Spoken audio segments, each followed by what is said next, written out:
ચેતર વસાવા પર જે બીજી વાર પોલીસ અધિકારીઓએ પોતે ફરિયાદી બની જે ફરિયાદ કરી હતી તેને લઈને હવે ચેતર વસાવાની વારે બીજા એક આદિવાસી નેતા આવ્યા છે।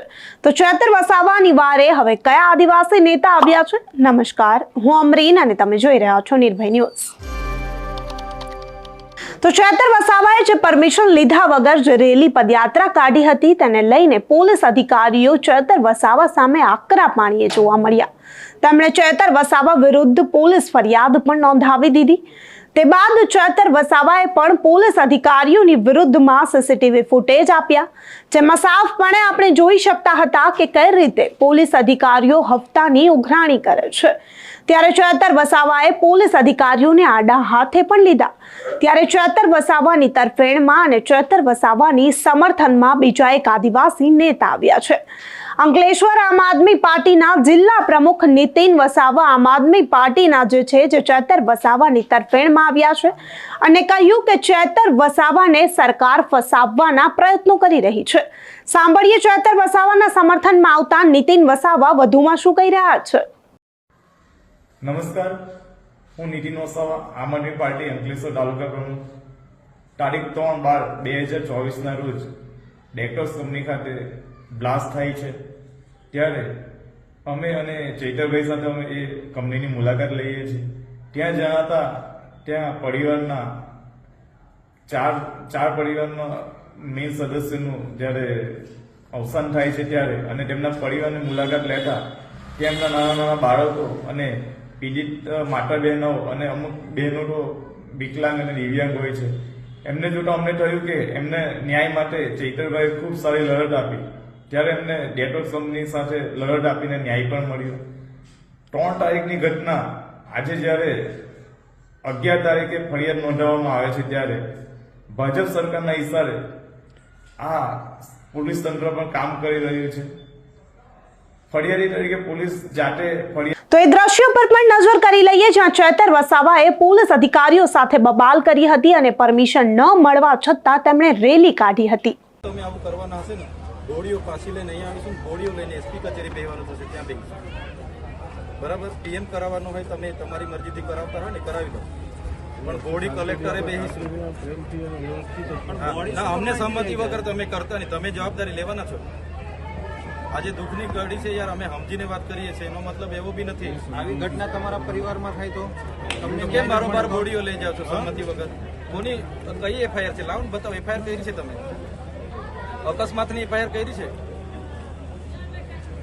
કઈ રીતના તમે બોડી ઉઠાવી લીધી બારોબાર? કોર્ટમાં જશો, આ તમને કહી દીધું મેં, આવી રીતના તો જે બી ઉઠાવશે ને અમે તમને આરોપી બનાવીશું। આવી થોડું ચાલે યાર, ન્યાયની વાત કરો ને, 2 શબ્દો એને કેવું ને ભાઈ, આટલી મોટી કંપની લઈને બેઠા છે તે કેમ નથી કહેતા?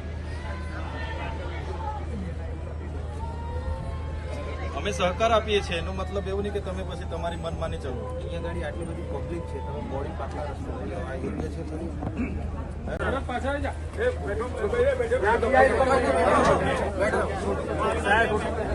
આ લોકો સાહેબ 12 કલાક એક્સિડન્ટ થયા છે, હમણાં સુધી કોઈ પણ માહિતી આપતા નથી। મેનેજમેન્ટને કહીએ કે તમે અમને થઈ ગયું એક્સિડન્ટ થાય અલગ વસ્તુ છે, બરાબર, પણ તમે કઈ જવાબ તો અમને બહારથી ખબર મળે છે કે 10 થી 12 માણસ લાપતા છે, બરાબર। હવે એમાં એ લોકો કઈ કહેતા નહીં કેટલા, હવે એક બોડી જંગલમાં મળી છે, જંગલમાં ત્યાંથી ઉખડીને મારા ખ્યાલ 50 મીટર પ્લસ હશે, 100 મીટરની લગભગ એટલા દૂર ઉછળીને મળી। સાંભળવામાં એ પણ આવ્યું કે 1-2 બોડી એમ્બ્યુલન્સ થી ગાયબ કરી દીધી, જેના પરિજન અહીંયા છે, ઠીક છે ને, જેના પરિજન નહીં એની બોડી ક્યાં એ લોકો ગાયબ કરી દે તો અમને કઈક માહિતી તો આપે આવીને તો કરી 12:15 વાગ્યાનો બરોબર અમને કેટલા વાગ્યા? 4:15 જવાબદાર અધિકારી કે સીપી ઓફિસર કે સેફટી વાળો કોઈ પણ લાપતા થયેલા છે એમના ફેમિલીને મળવા નથી, નાના છોકરા છે, એમની લેડીઝ વાઈફ બેઠેલા છે, નાના છોકરા હતા, કોઈ પણ જવાબદારી અધિકારી મળવા નથી આવ્યા। કલેક્ટર સાહેબ અમને મુલાકાત લીધી, અમે એમને વાત કરી કે ફેમિલીને બોલો, કે હું સ્થળ પર મુલાકાત લઈને આવું, પછી રિટર્ન મળું। જાણવા એવું બન્યું છે કલેક્ટર સાહેબ પાટણ દરવાજે જતા રહ્યા। આ શું યોગ્ય કહેવાય? કલેક્ટર એટલે જિલ્લાનો રાજ્ય કહેવાય। અમે તમારી પાસે ન્યાયની આશા રાખીએ અને અમે તમે મળવા માંગતા હતા, મળ્યા ને પછી ત્યાં શું માહિતી થઈ ગઈ ને પછી જવાબદારી પાટણ દરવાજે જતા રહેવા યોગ્ય નહીં કહેવાય સાહેબ। ના ના સાચી વાત છે, એટલે પ્રજાના હિતમાં અમને ન્યાય કરવો જોઈએ. કઈ કીધું નહીં, કશું નહીં કીધું, એક લફ્જ બી નહીં કીધું કલેક્ટર સાહેબ. ના, એ ક્યાં કે હું થયેલા છે બોલાતા છે, અમે જવા દીધા, રોકેલા. એક જવા કરીને- દીધા, આપણે પ્રેમથી વિનંતી એક કરીને કરીને. જે- એની ફરજ છે કે નહીં પાછી ફરી આવીને ના, ફરજ છે જનતાની ને. વાત સાંભળે. મૃતકના જે પરિજનો છે એને બોલાવીને પર્સનલી મળીને તે પણ વાત કરાય ને. હા, इनके पति को अभी तक जवाब नहीं दिया कि कहाँ है इनका पति, कहाँ है. अभी इनके छोटे छोटे बच्चे हमारे बच्चे हम कहाँ जाएंगे?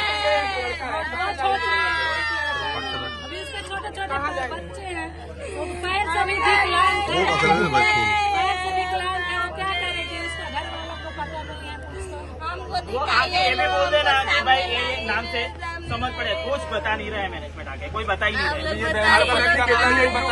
કોઈ માહિતી तो क्या करेगी? अभी उसको बता नहीं रहे तो रो रो के तो बच्चे આમ તો ચેતર વસાવાની સાથે બધા જ આદિવાસી વિસ્તારના લોકો તો છે જ, પરંતુ ફરી એકવાર ચેતર વસાવાના સમર્થનમાં આદિવાસી નેતા આવ્યા છે. તેને લઈને તમારું શું માનવું છે? અમને કમેન્ટ કરી ચોક્કસથી જણાવજો તથા અમારી ચેનલ નિર્ભય ન્યૂઝને લાઇક, શેર અને સબસ્ક્રાઇબ કરવાનું ભૂલશો નહીં. આભાર.